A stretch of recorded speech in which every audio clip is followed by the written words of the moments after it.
bien-aimés. Merci Seigneur Jésus pour ce que tu accomplis ce matin en ce jour dans les vies de ceux qui vont écouter ce message. Au nom de Jésus, nous avons ainsi prié.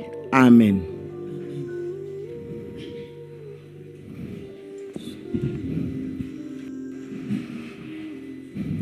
Nous sommes toujours dans l'Ancien Testament ce matin,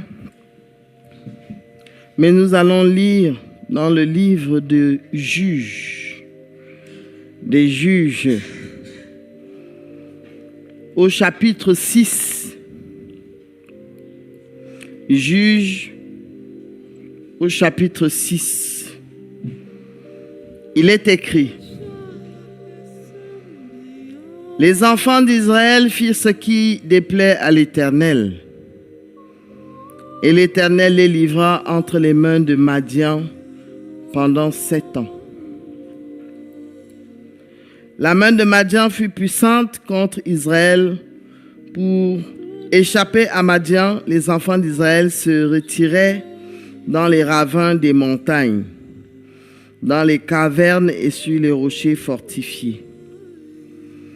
Quand Israël avait sémé, Madian montait avec Amalek et les fils de l'Orient et il marchait contre lui. Il campait en face de lui, détruisait les productions du pays jusque vers Gaza et ne laissait en Israël ni vivre, ni brebis, ni bœufs, ni ânes.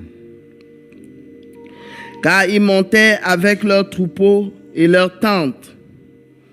Ils arrivaient comme une multitude de sauterelles. Ils étaient innombrables, eux et leurs chameaux, et ils venaient dans le pays pour ravager. Israël fut malheureux à cause de Madian, et les enfants d'Israël crièrent à l'Éternel. Lorsque les enfants d'Israël crièrent à l'Éternel au sujet de Madian, l'Éternel envoya un prophète aux enfants d'Israël. Il leur dit: ainsi parle l'Éternel, le Dieu d'Israël.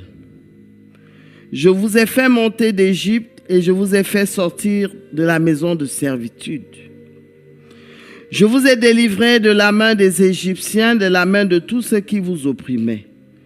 Je les ai chassés devant vous et je vous ai donné leur pays.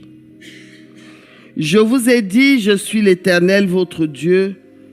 Vous ne craindrez point les dieux des Amoréens dans le pays desquels vous habitez. Mais vous n'avez pas écouté ma voix.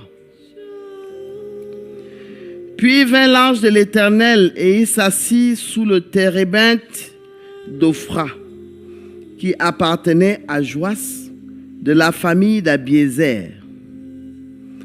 Gédéon, son fils, battait du froment au pressoir pour le mettre à l'abri de Madian.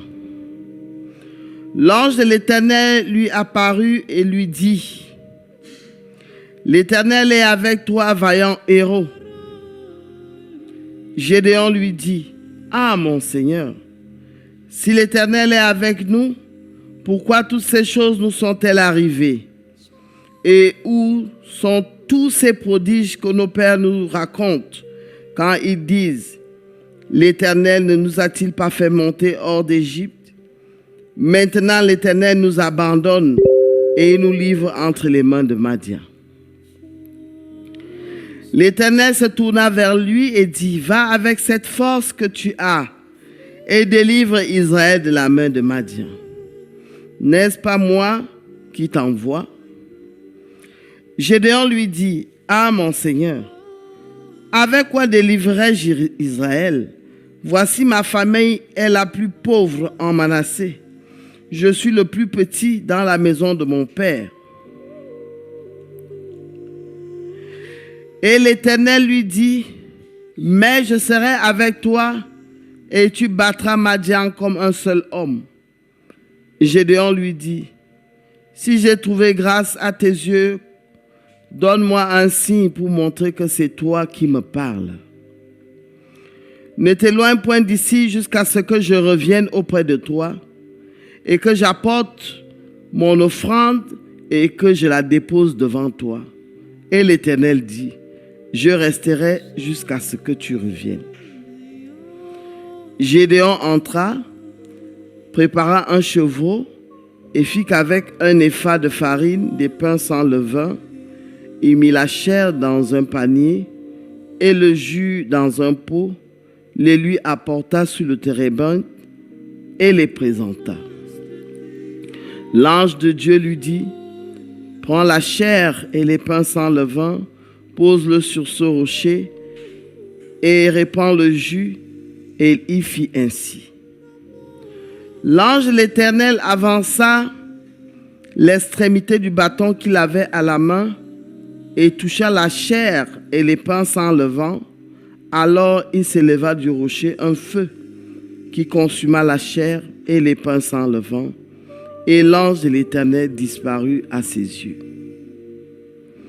Gédéon, voyant que c'était l'ange de l'Éternel, dit, « Malheur à moi, Seigneur, l'Éternel, car j'ai vu l'ange de l'Éternel face à face. » Et l'Éternel lui dit, « Sois en paix, ne crains point, tu ne mourras pas. » Gédéon bâtit là un autel à l'Éternel et lui donna pour nom l'Éternel paix. Et il existe encore aujourd'hui à Ophra qui appartenait à la famille d'Abiézer. Amen.